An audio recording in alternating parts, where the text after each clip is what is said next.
Guys to join us anytime. Colonel Frampton, you're welcome to stick with us here as we continue on, or if you'd like to join us anytime, please come back. We'd love to have you. As we continue on here with our VET-A-THON going into the 4 o'clock hour, we're going to be welcoming back FedEx and FedEx's employees, veterans, all. Jenny will be taking the mic here in just a minute again, just to give us her hosting expertise. And I just want to remind everybody who's here that has never been a part of a VBC event or just recently found us today, a part of our 12-hour VET-A-THON. One, happy Veterans Day. Thank you for spending some time with us today. Two, we are the Veterans Breakfast Club, and our mission is to create communities of listening around veterans and their stories to connect, educate, heal, and inspire. It's a mission that we've served for 15 years. And are proud to do so, proud to offer this wonderful platform to hear veteran stories. And this is the 3rd year that we've produced the VET-A-THON. I'm going to go ahead and share my screen here just to give sort of our background. This is the VET-A-THON. We want to thank FedEx for supporting the VET-A-THON several years running now. Thank you so much for the support from FedEx. And we also, as Kevin talked about, we have a VBC magazine out. I have a copy right here. This went out in the mail this past week. If you don't get one of these, it's free. We send it out quarterly. All we need is your address.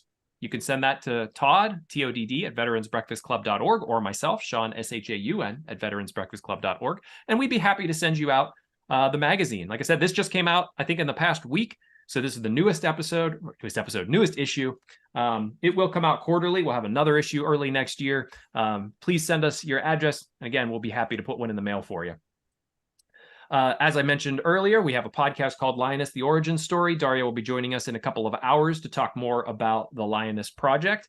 It's an incredible podcast. Please look it up wherever you find podcasts. Look it up on YouTube. Give it a listen. Awesome stories. And we also have the Scuttlebutt podcast. This is the new one that'll come out Monday. We have Ian Fritz joining me. I host the Scuttlebutt. He wrote the book, What the Taliban Told Me. He became a linguist in the Air Force, learned Dari and Pashto, and was sent up in CM-130s and was listening to the Taliban during the war in Afghanistan. And he wrote a book about all sort of the eavesdropping that he did. Really incredible, really awesome dude. And we had a great conversation on that podcast. Look for it on Monday, this particular episode, or just if you're on a podcast platform, look up the Scuttlebutt. Check out any of our previous episodes. I'd love to have you join me for that. We also have on Monday night, Glenn is going to be hosting Monday night. James Conroy will join us. He's the author of The Devils Will Get No Rest. Glenn, I thought it was really interesting what you said the other night about it, that you said you thought you'd read everything about FDR and Churchill, but got into this book and couldn't put it down. Is that, you want to give us a preview? Oh, sure. Yeah. What's fascinating, when I first read it, it's advertised as the first book that is a standalone book on the Casablanca Conference, which occurred in January 1943 in Casablanca, in Morocco. And I thought, that can't be. So I went and checked, and sure enough, there's never been one single volume written about it. There's millions of words written about it, but all as parts of other books. So it's standalone. He's a wonderful writer, great narrative style. The persona in it, the people in it, obviously the biggest names: Churchill, FDR, Marshall, Brooke for the British, etc. And it's really the story is how the British and Americans came to set the strategy for World War II in the world, really, including the Pacific.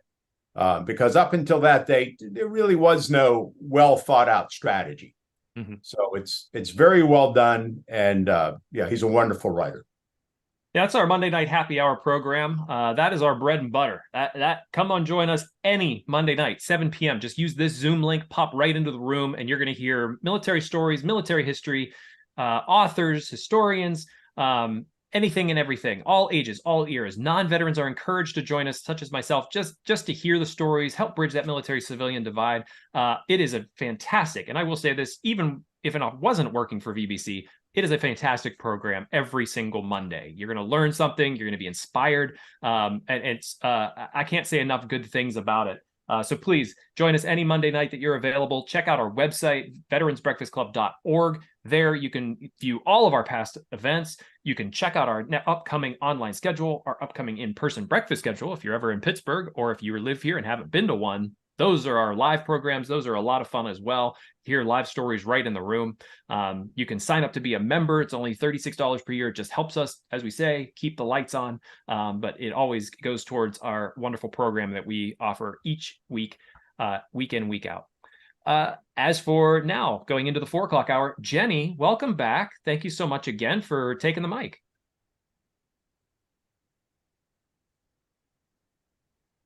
So you're connecting to audio. This will be the FedEx hour. We have several veterans joining us. Les Jackson, Mick Hanna, Geoff, I'm going to probably mispronounce his last name, Abthorpe, and Angelica Tenorio. Hopefully, I didn't butcher any of those names. But we're very excited to have you all join us. Thank you all for taking the time on your I'm sure busy Veterans Day. See if Jenny can hear me. She can hear me. We can't hear Jenny though.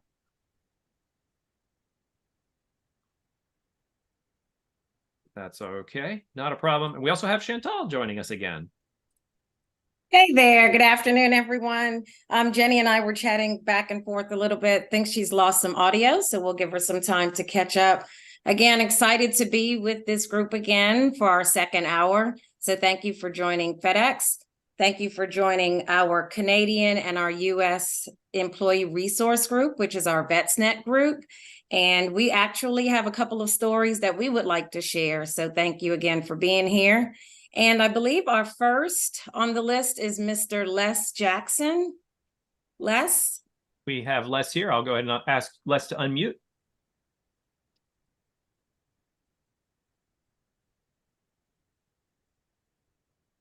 There we go. Les, can we hear you?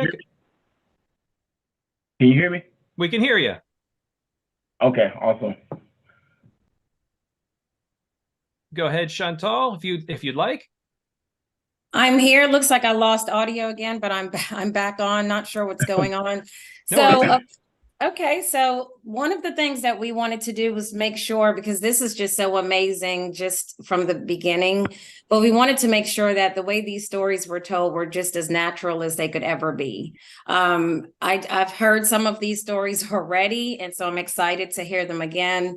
But just depending on how our participants feel today, we can either ask questions or we could actually just allow you to recap stories that you would like to share. So Les, I'm not sure what the plan was between you and Jenny, so you're going to have to help me. But did we have posed questions, or would you just like to narrate, and then we can kind of pick off of some good, or even some things that we have questions on? We can go that route as well. What are you feeling like today? It was kind of a hybrid of both, but like I said, I can kind of go through the questions and give like my background and experiences in the Army. And then like I said, if anybody have any questions, feel free to ask. Okay. And I know that I already have an additional question, so I'm going to hold that at the end, because that question is really based on a perspective from a non-vet, but an ally, an ex-spouse, et cetera, however you want to call it. But I'll let you go ahead and start off, Les. Thank you. And I think we have Jenny's audio back. Jenny, can you give me a hello? Hey, can you hear me? There you go. All right, great, Jenny. Thank you so much. And we'll go to Les. Les, thank you so much. All right. Good afternoon. I'm a Army vet, retired disabled Army vet of 24 and a half years.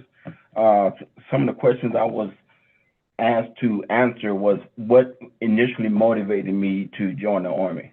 I will probably say it was a couple of things, but the main thing was, well, I'm born and raised in Houston, and coming from, a not so good neighborhood in Houston with, a lot of my friends going to jail and getting shot and killed. I was a pretty good student, to kind of pat myself on the back. So I really didn't want to go to college just straight out of high school because my parents didn't have the money to pay for it, and then I didn't have the mentorship of somebody telling me like, hey, you can take this avenue to go to college or this avenue to go to college. So I was walking the halls one day, kind of skipped in class, and the Navy recruiter was like, "Hey, are you going to take the ASVAB?" I was like, "Sure," because I seen the principal coming down the other way. So of course I was trying not to get in trouble. So I took the ASVAB, scored pretty high on it. And this is not a knock to any of the Navy vets that is on the call, but I've done all like the pre-MEP stuff with the Navy. And I still don't know why today I joined the Army. But, 24 and a half years later, I'm in the Army, right? And then like I said, the Army recruiter was talking to me about college and all this stuff. And I was like, okay, yeah, whatever. I'm just trying to get from out of Houston. So I left for basic training in AIT. I went to Fort Sill. Don't want to talk about that craziness that happened at Fort Sill, Oklahoma. So yeah, that happened. My initial MOS was a 13 Bravo, which is a field artillery cannoneer. I loved it when we was out in the field. And then for all of the Army vets on the call, you know that if you have a job to what you mainly do out in the field, I'm for sure you love it. Your tankers, your infantry, your artillery, you love it. But being back in garrison, I hated it because they had to do like all the stuff that the people that in garrison didn't want to do.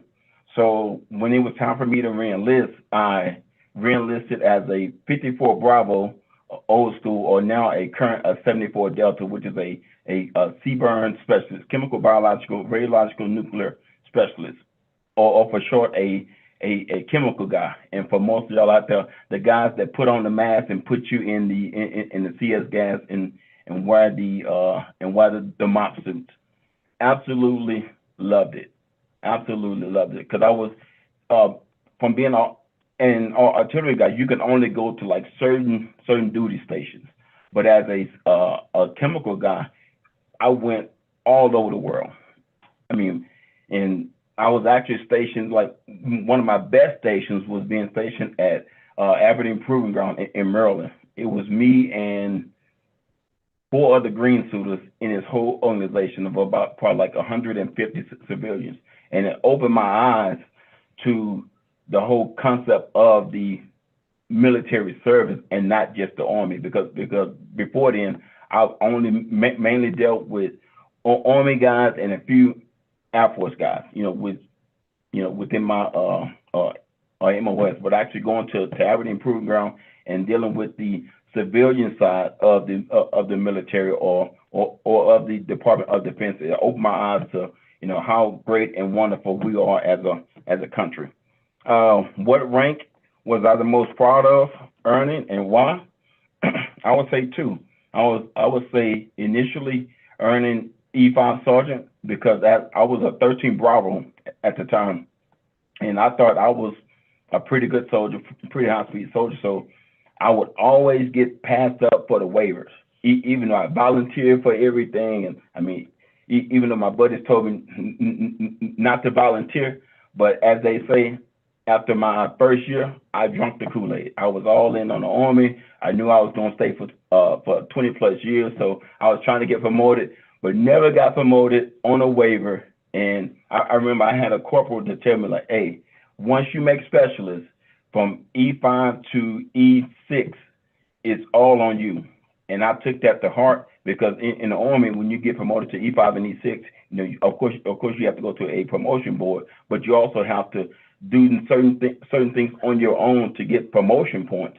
And the promotion point list comes out. So let's say, for example, it's 750 points. The only person that can hold you back from getting those 750 points is you. So once I became a specialist, I was bugging my section chief because I was an artillery. I was bugging like, hey, what do I need to do to actually go to the board? After 3 or 4 months of bugging him, he finally told me, and I was already going to college, so I had the college credits already. So once I became promotable, once the list came out, I became a E5 sergeant, and then later in my career, becoming a first sergeant. It's kind of hard to explain the clout, the respect of becoming a first sergeant, because I went from E5 to E7 Of course, I was NCO. I was all rah, rah, rah. But actually becoming a first sergeant or a top, just walking around with that diamond on my chest, of course, I was held to a higher standard in everybody's eyes, from from the soldiers, from the officers, and especially from the civilians. Because I kind of heard y'all talking about movies earlier. Most movies highlight top, gunny, or that first sergeant, and I was that guy. All right, I was that guy, and I took great pleasure in doing it. I could walk into an organization and say, "Hey, I'm here to take care of my soldier." They would allow me to skip, the line and actually go forward, and I was able to take care of so many soldiers, and not just mine. And like that, I took that as a great honor and a privilege. Tell me about some of the special people that I met. I actually wrote down 3. The first one is this guy named Ryan Scott. We was both stationed in Alaska together. And what was so special about him, his wife, and his 2 sons was both redneck hicks from the backwoods of Alabama. Like deep Alabama. His kids were military brats, and they were so country that they had a country accent in Alaska. All right. So me and him, we became friends. Just it's real good friends. He was the first guy to ever take me out fishing and hunting. Just doing all type of crazy outdoor stuff. And then one day I was talking to him, I was saying like, hey, if I was to ever take you back to Houston, we would have issues.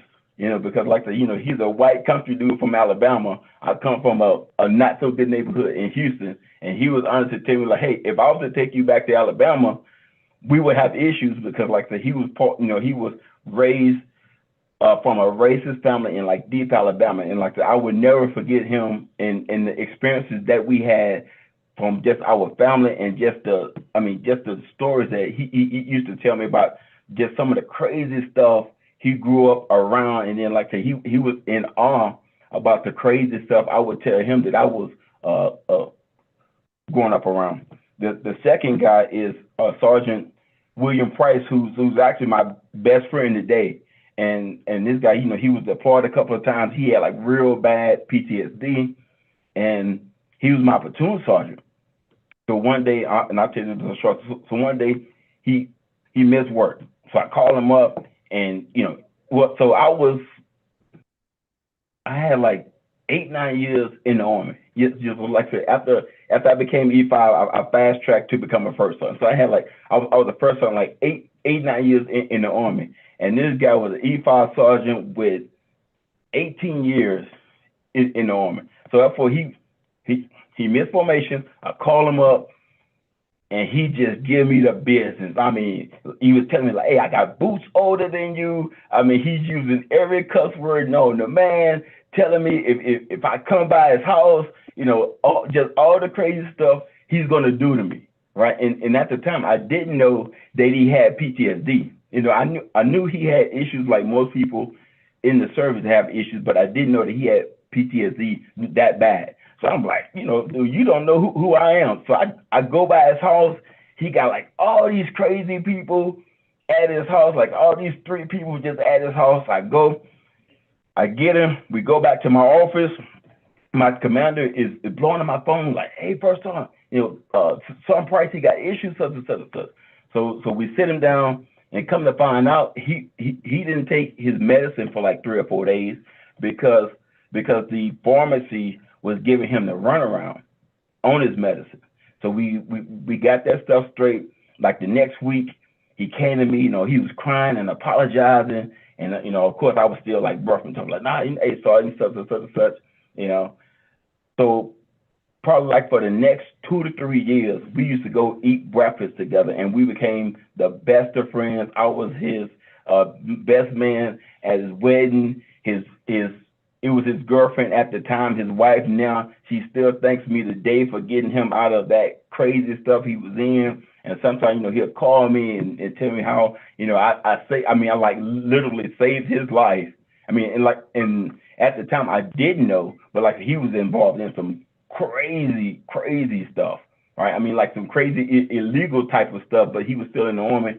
And I remember he told me, because then he had like 19 years. And I was like, hey, Sergeant, you know, because he was an E5 sergeant, so he had to retire. I said, hey, what are you going to do? He was like, hey, first, I'm going to get out. I'm going to drink my gin. I'm going to play my PlayStation. And that was probably like 10 years ago. And what he do? He goes on vacations with his wife, of course, because his wife, she forces him to get out the house. But he sits at the house, he plays PlayStation, and he drink his gin in moderation, right?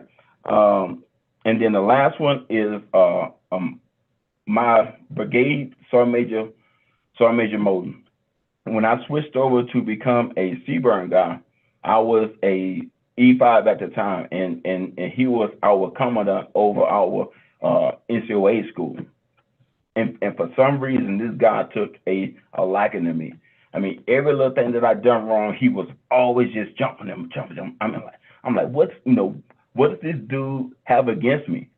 But he was teaching me and molding me to be a first sergeant. And like I said, fast forward to the sergeant Price. Sergeant Major Moulton was our brigade sergeant major when I was the first sergeant, and he actually hand selected me over like 15 other senior guys to become his first sergeant, because he knew the guidance and the mentorship that he put into me when I was just a young sergeant. And I would say that he actually taught me how to have tough love, to hold people to the standard, but with compassion. Because I mean, he done ripped me up and down, but after, you know, he tear me up and down, he would call me into his office and give me a hug and tell me how great and wonderful I'm doing, and you know how I'm like his son. And normally when I was going to his office, I was going to his office to give him a piece of my mind, and he'd come in, he had like some food for me, because you know I like food. He had me sit down and just, I was like, God, man, what's wrong with this dude? You know, is he bipolar or something? Because you know, just yesterday he would just tear me up and down. Now he treats me like I'm his, you know, his favorite kid or whatever. So, and then lastly, how does my military experience affect my life today, and how does FedEx fit into that?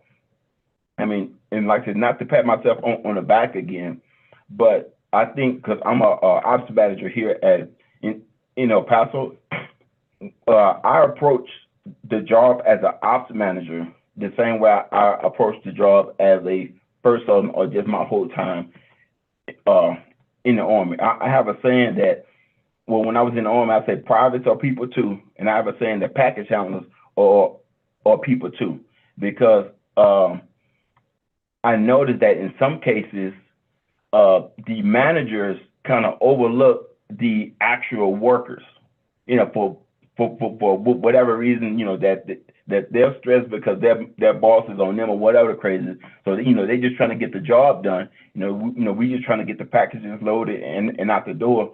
But a lot of my peers forget that, hey, you know, this is somebody's father, brother, sister, mother, you know, family member.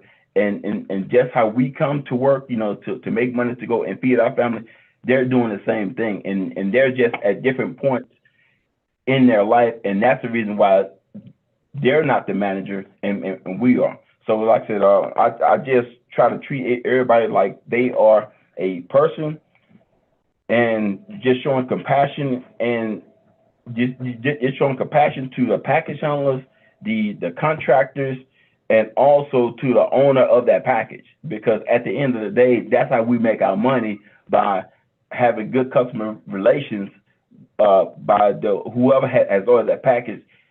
They're getting that package on time and in a good condition.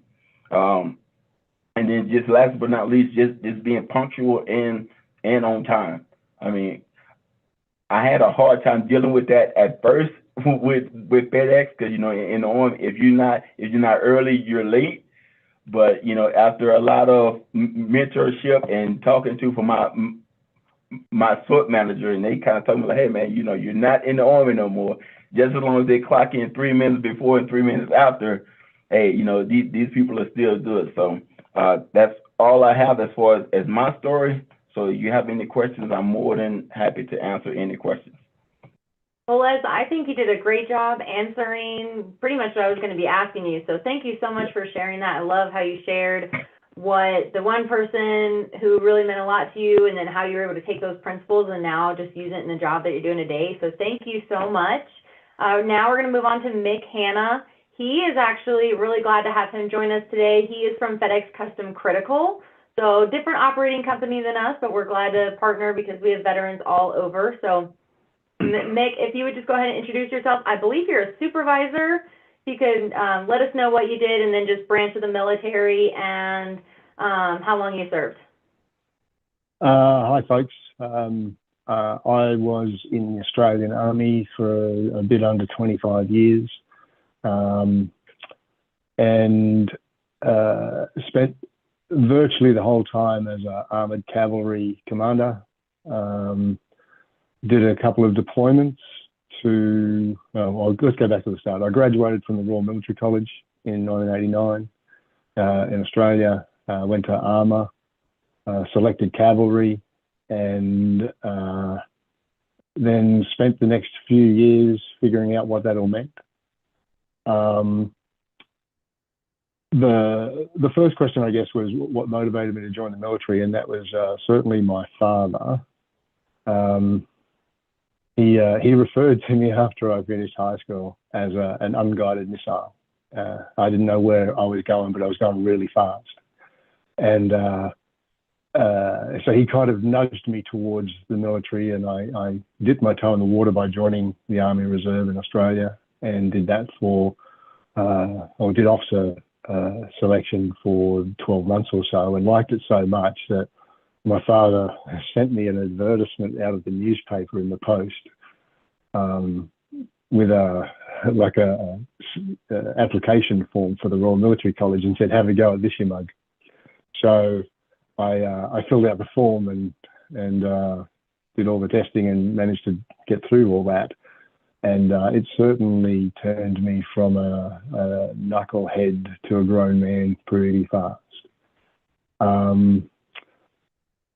So I spent all of my career in cavalry, and the majority of it in units.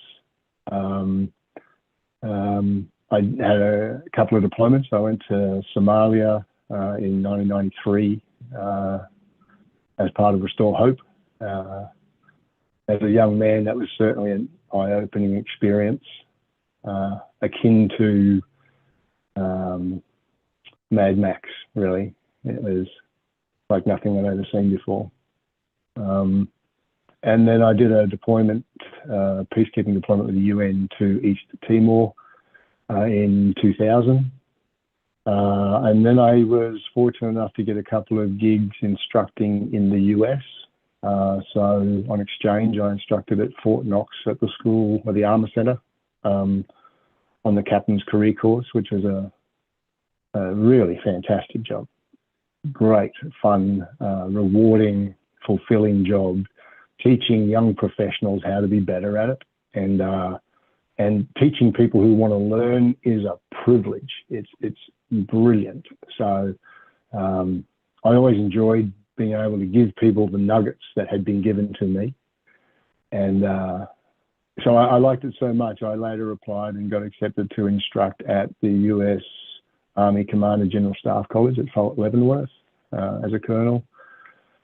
And again, that was an incredibly fulfilling, crazy, challenging job. That curriculum, I thought was going to break me when I first saw it. Certainly familiar with American doctrine, but understanding it to a point where you can teach it is a whole different kettle of fish. So that was a challenge, but again, I loved it because teaching professionals is a great thing to do.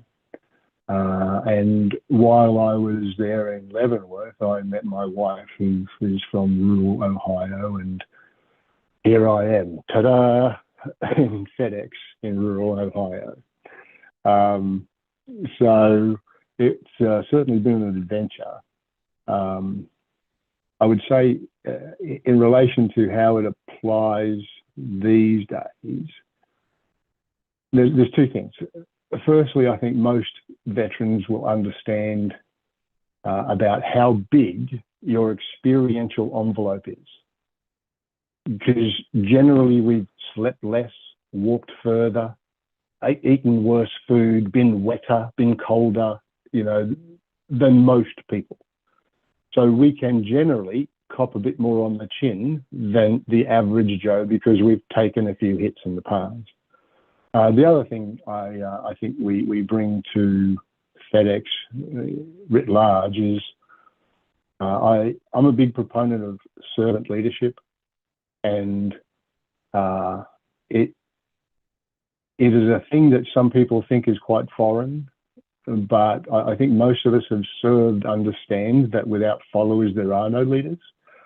So the ability to support and enable and protect people who look to us for guidance is, a privilege we should all accept and take seriously. And I think the military helps us with those lessons they teach you very on that it's not about us, it's about them. So ultimately, that's the quick version of almost 25 years in the military. So thanks very much for your time, folks. Yeah, thank you, Mick. Quickly, so when you were serving in 25 years, is there a time that, I know Chantal wanted to address this a little bit, but while you're serving in some of those areas that were pretty dangerous, when your family, either parents or spouses or children, like how did they work through that time that you were deployed? Did they have support? Yeah, kind of that perspective, if you know. Yeah. Like Somalia was different. That was in '93. That was the first Australian deployment since Vietnam, and was a pretty big deal, but we were ill prepared for what we were being asked to do. We were seriously still training to fight in the jungles of Vietnam and instantly being told to peacekeep people who are starving to death. So it was a challenge, Yeah. I apologize. I kind of lost my train of thought there. I've got a melancholy. So I certainly think that was an experience like nothing else. And then East Timor was a similar sort of experience of trying to help people in an environment where some of those people you're trying to help don't like you very much and try to hurt you. And as a leader, that can be a very challenging thing to do, to tell people that you have habitually taught to be aggressive, to stay alert and be a little less aggressive. And that has a number of inherent challenges. But I think similar things happen in your day-to-day work. You have to influence and persuade people to do things often they don't want to do, and you have to try and do it with a smile. So it's good to have some experience of bad things along the way, to have a few tools in your tool bag. Yes, well, thank you so much. I really like that you mentioned servant leadership too. That's, I think, my favorite style of leadership. If we're not willing to be down in the trenches as well and be able to do what we're asking our people to do, then it's hard to be a leader then.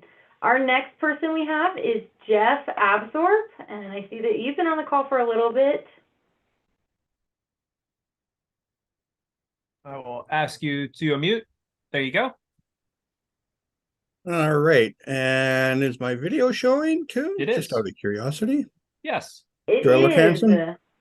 Absolutely. Yes, you look very handsome. Geoff is one of our Canadian veterans, and he works in, I have your location here, Thunder Bay, Ontario. Is that right? That is correct. Yes, thank you, Jenny. So he's in Thunder Bay. He's a senior manager, so he runs one of our stations up there. So if you just want to introduce yourself a little bit, give us a branch of the military, kind of how long you served, and we'll go from there. Right. So I'm gonna actually throw away my script and take a riff off of what Mick just did. because maybe it's because we're both colonials from the Commonwealth, but my God, we have a mirror image career in many ways. I joined our Army Reserve as a private in high school because I needed money. And I wanted to be an archaeologist back in the 80s because, you know, Indiana Jones. And that first summer after not graduating, but passing my first year archaeology at Lakehead University here in Thunder Bay, we were all told we had a job that summer on a native dig site, which got me really excited. Of course, I was the guy in the audience that raised his hand and said, "How much will that pay?" And found out, oh no, there's no pay. That you're doing it for experience, to which I was very disgruntled because that wasn't going to pay my tuition the following year. So I went back to my platoon commander and my Army Reserve unit, who was a secondary duty, was recruiting. And I said, "Is there a job in the regular Army that will pay me to dig?" And he said, "Oh, yes, there is." Fortunately, I was smart enough, and they sent me to the equivalent, or our Royal Military College in Kingston, Ontario. And I ended up going there the year after, in 1989. I spent 4 years there, got my commissioning as a second lieutenant in the Infantry Corps, and I was posted out to the East Coast to our Royal Canadian Regiment, as we call it. My career gets very colorful after that. I do not take it for granted that I had a very unique career profile. I was never, and many of the veterans on here will understand when I say I was never the golden boy or girl in a unit. I was never going to be given the anointment, the royal jelly, and said, "You're going to be a general one day." I knew I would have to work hard for every step of the way that I went. I was pulled off training early. I wasn't done training when they needed us to go to UN peacekeeping missions in Sarajevo in the early 90s. A lot of people won't remember that, but Bosnia, Herzegovina, the former Yugoslavia was imploding, and there was a massive call out for all nations to provide peacekeepers. So I was pulled off, and I was given unique training because I would be separated from the main Canadian contingent and put behind lines to try to get the aggressors to buy into the peace accord, the Daytona Peace Accord. I spent 3 years training to be a warfighter, only to deploy and ultimately be told I couldn't use my skills, that I had to use negotiating skills. And it's one thing my father said is I lacked tact at that time. I learned I didn't have tact and I didn't have patience, but I learned it there. I learned how to negotiate, and I learned a little bit of tact, and I learned a little bit of political jargon so that I could do my job. So I spent the next many years of my career in the Infantry Corps. I actually, in the Canadian Army, I have one of the longest records of direct leadership, whether it be platoon commander, company commander, battalion commander, and so forth, than most of my peer group ultimately had. You know, the usual model is 2 or 3 years with troops, staff job, brigade job, and what have you. I just kept getting passed over for promotion and posting. So I just kept working with troops, and that helped refine my skill of servitude leadership, which is a key phrase. I buy into that too. In the Canadian military, we were taught early on the 5 S's of service. We call it the sovereign, now our king, but before, for me, it was my queen. We call it to our service, to the Army or the Canadian Armed Forces. We call it to our superior. We call it to our subordinates, and we call it to ourselves. And in any situation, when in doubting how you should make your decision, we refer to the 5 S's. And your self is last. So that's how I applied it early on in my career. So I bounced all over Canada. Not only did I bounce all over Canada, I bounced all over the U.S. I was given great opportunity. Happy belated birthday to the Marines that are on here. I got to do a float with the 2nd and 5th Marines, or 2-5 as I think they call them, ultimately resulting in the invasion of Newfoundland, Canada, where I got to be the aggressor and invade my own country, which was kind of cool. I also found it, for Marines don't think it's cool when you drive a 14-ton vehicle off the end of a boat into the ocean and drive ashore. My troops and I, we thought that was pretty cool. Done a lot of crazy things in my life. That was probably one of my crazier. Ultimately, I ended up in having to do a staff job at one point, and I bounced around infantry battalions in our brigade for a while. I thought I was washed up as a captain. I really did. In the Canadian Armed Forces, if you're not fully bilingual in French and English, your chance of going on is very limited. And I'd been working at my French, and at one point I was bilingual, but then my skills, if you don't use them, you lose them. And I was being passed up ultimately. But then this crazy thing happened called Afghanistan, and we started taking casualties, and our manning pool started to drop significantly. And at a certain point, just when I thought things couldn't look any bleaker, I was promoted to company commander and given a rifle company to take Afghanistan in 2005 assigned for training. Ultimately, I deployed with my company in 2006 to Afghanistan, to Panjshir, to Kandahar, to which I didn't realize at the time, but we would take part in the single largest battle NATO has taken part in since Korea, when we started up what we called Operation Medusa, multinational coalition force, Americans, Canadians, Dutch, British, and many more. I was one of 3 company commanders on the assault troops. An incredible tour, but we took a lot of casualties. And we learned a lot of lessons. I think Mick said it. He was training to fight in the jungles of Vietnam. We were still in peacekeeping mindset mode. We have a great, strong reputation for that. We thought we'd roll in, smile and wave, do the Canadian thing. Hey, how you doing, eh? And hand out some donuts and coffee and life would be good. No. We learned some hard lessons very early on. After Afghanistan, things got even more interesting. I volunteered to go to our National Training Center in Canada to train future combat leaders to go to Afghanistan so they wouldn't have to relearn lessons. Ultimately being sent to the National Training Center in California to train Americans that were deploying, which I found very unique and strange, but well, they accepted me based on my pedigree and my experience in Afghanistan. And training, I did a number of rotations in Fort Irwin to train Americans to deploy. There's a couple of brigades I'm quite proud of that I helped prepare to go overseas. Following that, I was given the unique opportunity to go to staff college in Pakistan to take an exchange tour to go live in Pakistan for a year, leave my family behind and see what I could learn from them, which was quite unique. That allowed my family and I to travel many times around the world. Canadian benefits package allowed us to reunite every semester anywhere in the world, and the Canadian government would pay for it. So my kids and my wife were quite exposed to a world adventure, even though, which allowed me the chance. I'm not the smartest bunny in the woods, so I needed that quiet time in between to actually write papers and read books and things like that, because I am just, after all, an infantry. Following that, I returned to Canada and was given battalion command. And then ultimately, I did some really cool things fitness-wise that ultimately resulted in an injury. And I ended up having to be sidelined a little bit. So they decided they'd promote me to brigade commander because not quite as physical. So I was given command of 38 Canadian Brigade Group out of Winnipeg, Manitoba, 2,400 men and women across the prairies. And I would take that for 4 years.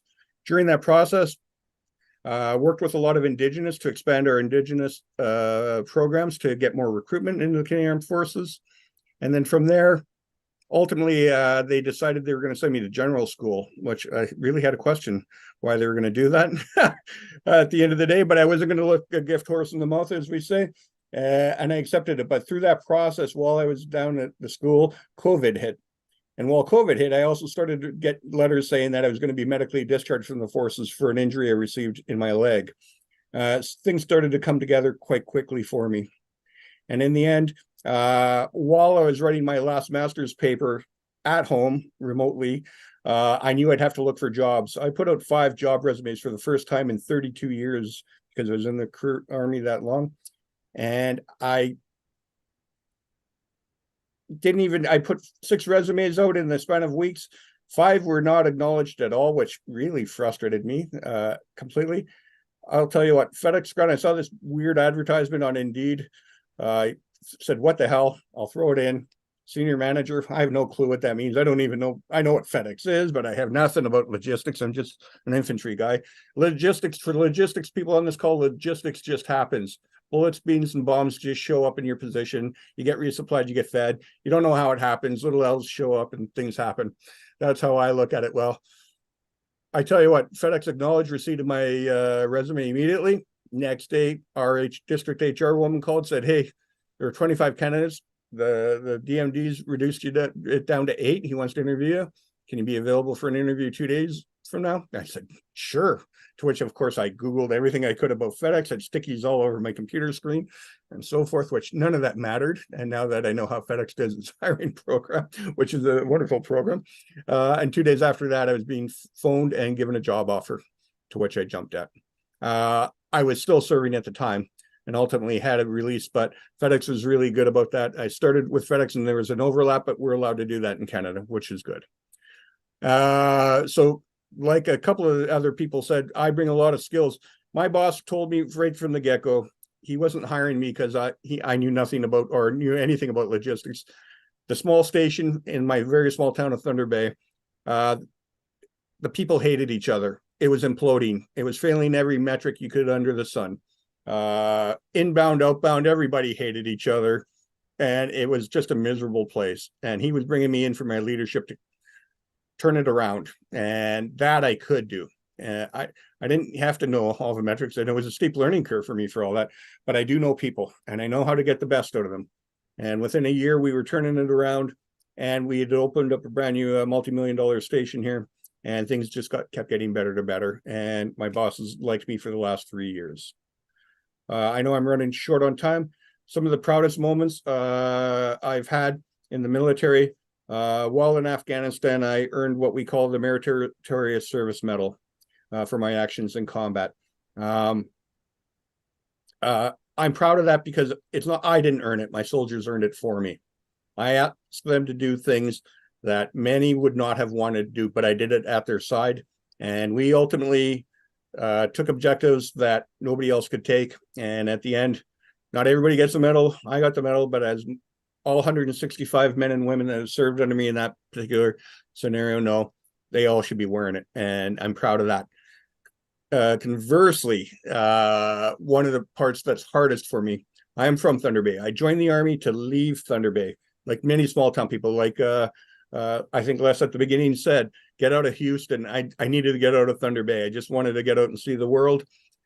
Ultimately, the Army commanders thought it best to send me back to Thunder Bay to clean up a garrison here for leadership, the Army Reserve Garrison. That I started in as a private, send them back as a colonel and clean it up. But before that, in between that, when you're in a unit, you always look for people from your hometown. And so when I took command of my rifle company to go to Afghanistan, I always looked for anybody that may possibly be from this very isolated community of Thunder Bay. And I had one kid, one private, Josh Kluge, gave up being a paramedic to join the Army and wanted to go fight. Handsome young man, smart, fit, everything. Got blown up by an IED while in Afghanistan with me. Today, I visited his grave. I visited his grave on the day he was killed. It's just coincidence that it's the same town. He's actually buried 2 plots over from my dad. Small world here in Thunder Bay. So that's the dark side of it. There's one other aspect I just want to touch on before I close off. My PTSD recently has gotten out of hand, and I'm not ashamed to say that.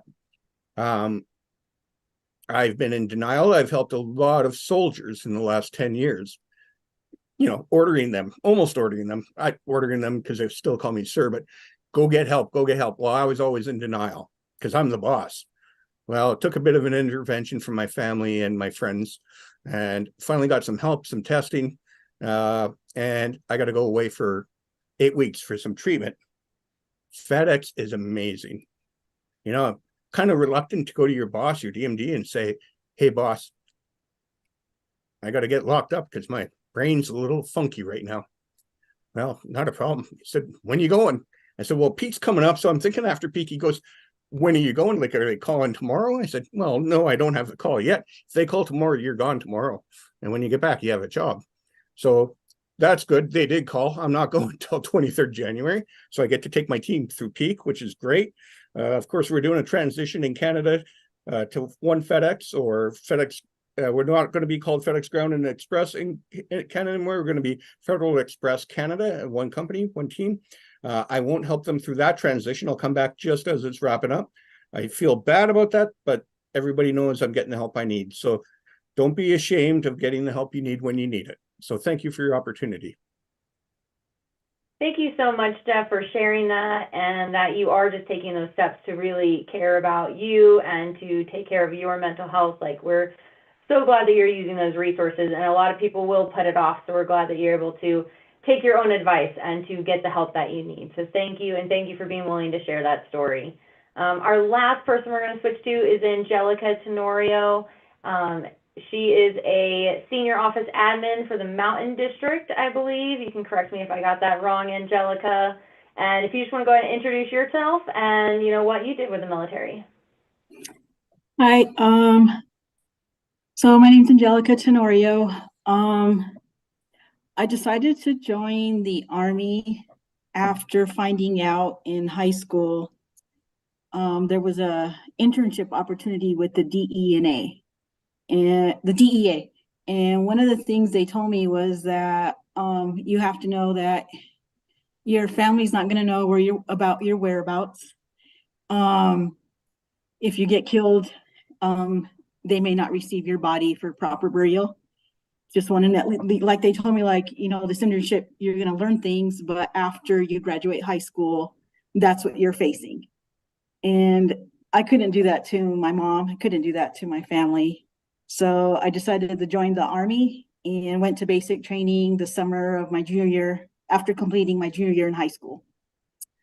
I ended up doing basic training in Fort Jackson in Columbia, South Carolina. And oddly, I was put in a unit called Third World. We all know what Third World means, not a nice term. I don't remember why we were called that, but I knew that we always had to finish first. So I just focused on that. After Fort Jackson and basic training, I returned to complete my senior year in high school. And then after graduation, I went to Fort Harrison in Indiana for my training as a public affairs specialist. I chose that MOS because I was really shy, so I knew I would have to be out of my comfort zone to interview people. And I could be heard through my writing, if that makes any sense.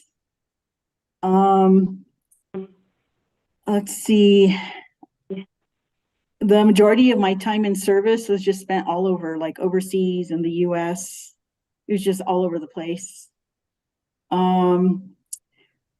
Another one of the questions was which medals or citations you're most honored to have received. While I did receive quite a few, what was most important to me was just being recognized by my unit leadership and being chosen for like special travel with missions with them as an NCO. And it was weird because usually like when you're traveling with high leadership, everybody has to be some type of officer. For some reason, they chose me as a specialist and I would get to go with them and just do what I had to do. One of it says, tell me about some special people you met. In my AIT, which is Advanced Individual Training, I had the opportunity to learn and train with a lot of individuals from foreign militaries. And I thought that was weird at first because I was like, why am I training with foreigners? Like, why are they here training? And I never really comprehended that, but I really had a lot of fun with them and learning, just about different culture values, different people, just how people just work together and need to get things done. So I really enjoyed that, and definitely the most fun people to train with were the Japanese and the Turkish. And let's see, one of the funniest things that I experienced was in Japan. We were doing some training, and we had a chance to take a ride on a Mitsubishi tank, but no one told us about the hydraulics and how the tank could move in different directions while it was stationary. And several of us fell off, and like our Japanese counterparts just laughed so hard that they cried. And I'll never forget that, because it was funny but not funny, but thank God it was not moving. So another thing is flying in like small jets to get to different areas. Landings were always like short and abrupt, like just, and we're on the ground. And the first time that it happened, I was really, I lost my cookies in front of a general, and that was not, it was funny, but it was kind of embarrassing. So I just always remembered like to not eat before traveling, because I knew it was going to happen. So I just had to be careful. And let's see, one of the how my military experience affects my life today, and how does FedEx fit. So my experience affected my life in that I had opportunities to learn and work with many people from all walks of life and from different countries.